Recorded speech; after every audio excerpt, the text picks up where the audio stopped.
Hello friends, welcome to government job ideas. So கோர்ட்டில் தான் வந்து பாருங்கள் உங்களுக்கு இந்த ரெக்யூர்மெண்ட் கொடுத்துருக்காங்க. சாட்டர்டே சண்டே உங்களுக்கு லீவாக தான் வந்து இருக்கும். ஸோ இந்த வேலைக்கு வந்து உங்களுக்கு அசிஸ்டன்ட் லெவலில் வந்து போஸ்டிங்ஸ் வந்து உங்களுக்கு வந்திருக்கு. ஸோ மொத்தமாக ஒரு 4 டைப்பில் வந்து போஸ்டிங்ஸ் கொடுத்துருக்காங்க. So permanent government job. Starting salary 47,600 வந்து இருக்கும். இது இல்லாமல் அலவன்ஸ்லாம் வந்து வரும். லாஸ்ட் டேட் வந்து பாருங்கள் 12th ஆகஸ்ட்டுக்குள்ளார நீங்கள் ஆன்லைனில் அப்ளை பண்ணிக்கலாம். ஸோ இப்போ அந்த வேலைக்கான நோட்டிஃபிகேஷன் டீட்டெயில்ஸ் நம்ம பார்க்கலாம். நீங்கள் இப்போ தான் நம்ம சேனலுக்கு ஃபஸ்ட் டைம் வரீங்கன்னா சப்ஸ்கிரைப் பண்ணிக்கோங்க.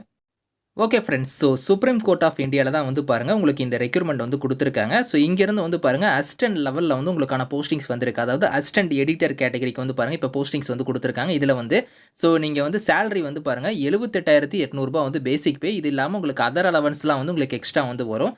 ஏஜை பொறுத்த வரைக்கும் மினிமம் 30 மேக்ஸிமம் 40 இயர்ஸ் வரைக்கும் நீங்கள் அப்ளை பண்ணிக்கலாம். ஸோ குவாலிஃபிகேஷன் வந்து பாருங்கள் டிகிரியில் வந்து நீங்கள் லா கம்ப்ளீட் பண்ணியிருந்தால் இதுக்கு எலிஜிபிள். அது மட்டும் இல்லாமல் ஸ்டேட் பார் கவுன்சிலில் வந்து நீங்கள் ரெஜிஸ்டர் பண்ணியிருக்கணும். ஸோ உங்களுக்கு வந்து கம்ப்யூட்டர் ஆப்ரேஷனை பற்றி நாலேஜுமே வந்து இருக்கணும் அப்படிங்கிற மாதிரி கொடுத்துருக்காங்க.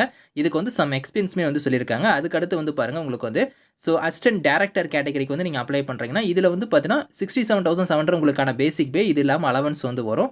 ஏஜை பொறுத்த வரைக்கும் 40 இயர்ஸ் வரைக்கும் அப்ளை பண்ணிக்கலாம். ஸோ குவாலிஃபிகேஷன் வந்து பாருங்கள் மாஸ்டர் டிகிரியில் வந்து மியூசியாலஜி வந்து நீங்கள் முடிச்சிருந்தா அப்ளை பண்ணிக்கலாம். கம்ப்யூட்டர் ஆப்ரேஷனை பற்றி உங்களுக்கு நாலேஜ் வந்து இருக்கணும். ஸோ இதுக்கும் வந்து சம் எக்ஸ்பீரியன்ஸ் வந்து கொடுத்துருக்காங்க. அடுத்து வந்து பாருங்கள் சீனியர் கோர்ட் அசிஸ்டன்ட்டுக்கு வந்து நீங்கள் அப்ளை பண்ணுறீங்க அப்படின்னா ஸோ இதுக்கு வந்து பார்த்தீங்கன்னா 47,600 வந்து பேசிக் பே. இது இல்லாமல் அலவன்ஸ் வந்து வரும். ஏஜை பொறுத்த வரைக்கும் 35 வயசு வரைக்கும் அப்ளை பண்ணலாம். இந்த ஏஜ் லிமிட் இல்லாமல் ஏஜ்லேருந்து உங்களுக்கு வந்து ரிலாக்ஷன் வந்து இருக்குது. அதை நான் உங்களுக்கு லேட்டராக சொல்கிறேன். ஸோ இதில் குவாலிஃபிகேஷன் வந்து பாருங்கள் மாஸ்டர் டிகிரியில் வந்து மியூசியாலஜி முடிச்சுட்டு கம்ப்யூட்டர் ஆப்ரேஷனை பற்றி நாலேஜ் வந்து இருக்கணும். ஸோ இதுக்கு வந்து பாருங்கள் ஒரு 2 இயர்ஸ் எக்ஸ்பீரியன்ஸ் கொடுத்துருக்காங்க. ஸோ அதுக்கடுத்து வந்து பார்த்தீங்கன்னா அசிஸ்டன்ட் லைப்ரரியன் கேட்டகரி. இதுக்கு வந்து நீங்கள் வந்து ஸோ 30 இயர்ஸ் வரைக்கும் நீங்கள் அப்ளை பண்ணிக்கலாம். ஸோ 47,600 வந்து சேலரி வந்து வரும். ஸோ டிகிரியில் வந்து நீங்கள் லைப்ரரி சயின்ஸ் வந்து நீங்கள் முடிச்சவங்க வந்து எலிஜிபிள். அது மட்டும் இல்லாமல் டிப்ளமோவில் வந்து பாருங்கள் கம்ப்யூட்டர் அப்ளிகேஷன் வந்து நீங்கள் பண்ணியிருக்கணும் அப்படிங்கிற மாதிரி கொடுத்துருக்காங்க. 2 இயர்ஸ் வந்து அந்த ரெலவெண்ட்டான ஃபீல்டில் வந்து எக்ஸ்பீரியன்ஸ் வந்து கேட்டிருக்காங்க. ஸோ இதுக்கு எல்லாத்துக்குமே செலெக்ஷன் மெத்தட் வந்து இங்கே கொடுத்துருக்காங்க. ஸ்கீம் ஆஃப் எக்ஸாமினேஷன் எப்படி இருக்கும் அப்படிங்கிறத வந்து ஒரு போஸ்டிங் வைஸாக கொடுத்துருக்காங்க. இதில் ஒரு சில கேட்டகரிக்கு வந்து பார்த்தோன்னா ரிட்டன் எக்ஸாம் அதுக்கப்புறம் இன்டர்வியூ வந்து இருக்கும். ஒரு சில கேட்டகரிக்கெலாம் வந்து ரிட்டன் எக்ஸாம் அதுக்கப்புறம் கம்ப்யூட்டர் டெஸ்ட் வந்து இருக்கும் அப்படிங்கிற மாதிரி கொடுத்துருக்காங்க. அதை ஃபாலோ பண்ணி இன்டர்வியூ வந்து இருக்கும்.